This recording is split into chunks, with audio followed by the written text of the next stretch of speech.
welcome to this week's EdTech Tuesday video, where we'll be talking about GoFormative.com. GoFormative.com is a tool for checking for understanding. If you look here on the main web page, you'll see on the right they have a demo of what this product can do. When you give students a question, you can see all of your students' work in real time as they respond. This is a great opportunity for use in the classroom. You can also upload your own content, your own worksheets for students to work on within this platform. So that is a great opportunity to use as well. To get started, we'll go back to the top of the page and click on Sign Up. You're going to select Teacher, and then you can just go to the bottom of the page and click on Sign In with Google+. Once you've signed in and created an account, you'll have a list of the assignments that you created. There are 4 of them that will be defaulted. They're the ones that I have here that are dated July 8th, 2015 when I first signed up. So you have 4 samples to look at before you even get started. And so you're welcome to look at those if you like. We're going to look at a sample formative assessment with responses just to show you what it looks like and what this assignment or this platform can do. So we're going to click on Edit. Every time you click on something here, it'll give you a quote to read. And here's an example. For this one, they uploaded an image of a basketball court with measurements, and then they gave students a task to show the surface area of the basketball court in square feet. So you can see the dimensions are here on each side of the basketball court, and so students will use those to calculate their response. So you have a couple of options here. You can leave a blank background for students to use, or you can add an image to it, and you can also edit the student canvas. You can type things there for them to write on. You can add multiple choice questions as well, like this one here, and you select the correct answer and it corrects them for you. And then you can also add a short answer question. You can also add a true-false, although that's not shown here. Once you have created your questions, you can click on Preview and you'll be able to see what students see. So the students will see this image, the one that was uploaded, and then they can type whatever they like in this space here. So they can draw. They can use this little hand tool to select their drawing or anything else they've done and remove it. They can also do straight lines. They can add text in a variety of sizes. They can change the color of that font. They can upload an image, although this image has to be saved to their computer. With a Chromebook, that would mean that students would have to save an image to their downloads file and then upload it again from there to put it into this box. And then you can see that we have the multiple choice question and then the short answer question, and there's a submit button on the bottom. As the teacher, you will be looking at this live results page. So you're able to page through the picture that the kids see first, and then the first question that they see. And then down here, this is the most valuable part. You can see all the students' work in real time as they're responding. So you can see right here in my response, this is the second one here, and then there are 4 other responses that they have in here, sample responses for this sample question. And then up here at the top, you'll see that you have an opportunity to grade each of these students' assignments. So like I click on this student's work and I can I can adjust the score from red, which would be far below basic, to green, which is proficient, and then there are numbers attached to those. So students know immediately what their progress is as they're working on this assignment.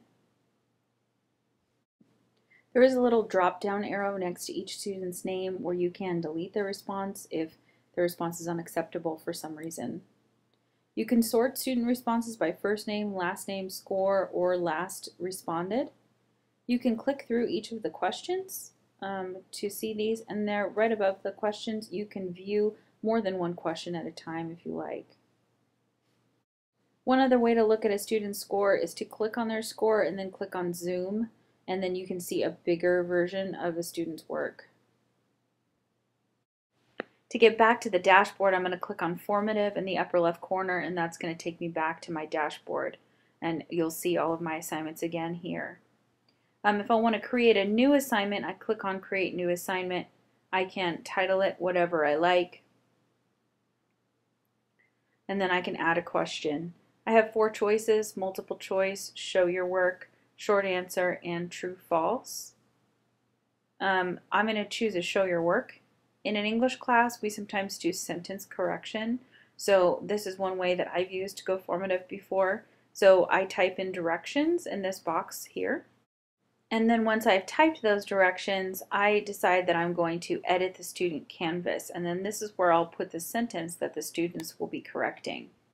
I click on the size of text that I want, and I start typing the sentence that I'd like students to correct. Once I have the sentence written in, I can scroll to the bottom of the page and I can add a new question, more content, or I can upload and transform another document if I like. And now it's ready to go. At the top of the page, I can click on Assign and assign it to one of my classes that I already have set up. I'll talk about how to do that in just a few minutes. But for right now, I'm going to go ahead and look at the preview so I can see what my students will see when they are looking at this question. So they'll see my directions. They're listed on the top just like I typed in. And now my students can add proofreading marks, which I have another resource for them to see those. And I'm going to they're going to be making these changes as they go through. So capitalizing is 3, underline to show capitalization for proofreading marks. So I can go through and make those changes here in mine, and my students will do the same. So here I was drawing straight lines. Now I can draw curved lines to show to close these 2 words together. So students have a lot of options. They can type in words. There needs to be a period at the end of this sentence. So they can type it wherever they want to on the screen and then use the hand tool to drag it into the correct placement on the page. And then I can see what they did when I click on live results. So just like I showed you before, I can see my students as they're responding. So there is my response right there, available for me to look at.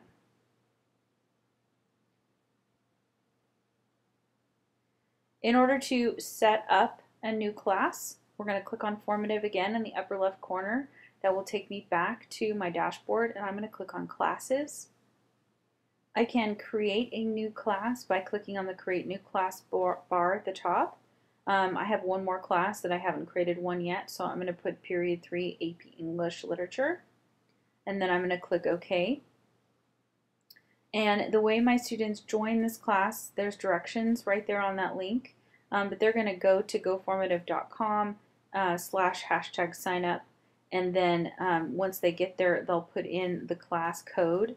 It's at the top of this web page, so you scroll to the top of this page and you just type in the quick code right there. So if I go back to the page we were just on, you can see that class code right there in the upper right corner for students to use. At the bottom of the page, the dashboard here, you'll see the View Tutorials video. And that is helpful for a little bit more detailed information about how to use this service. So if you're interested, check those videos out and it will give you more information about how to use this online tool to its greatest potential. As always, if you have any questions, feel free to contact me. Thanks for watching.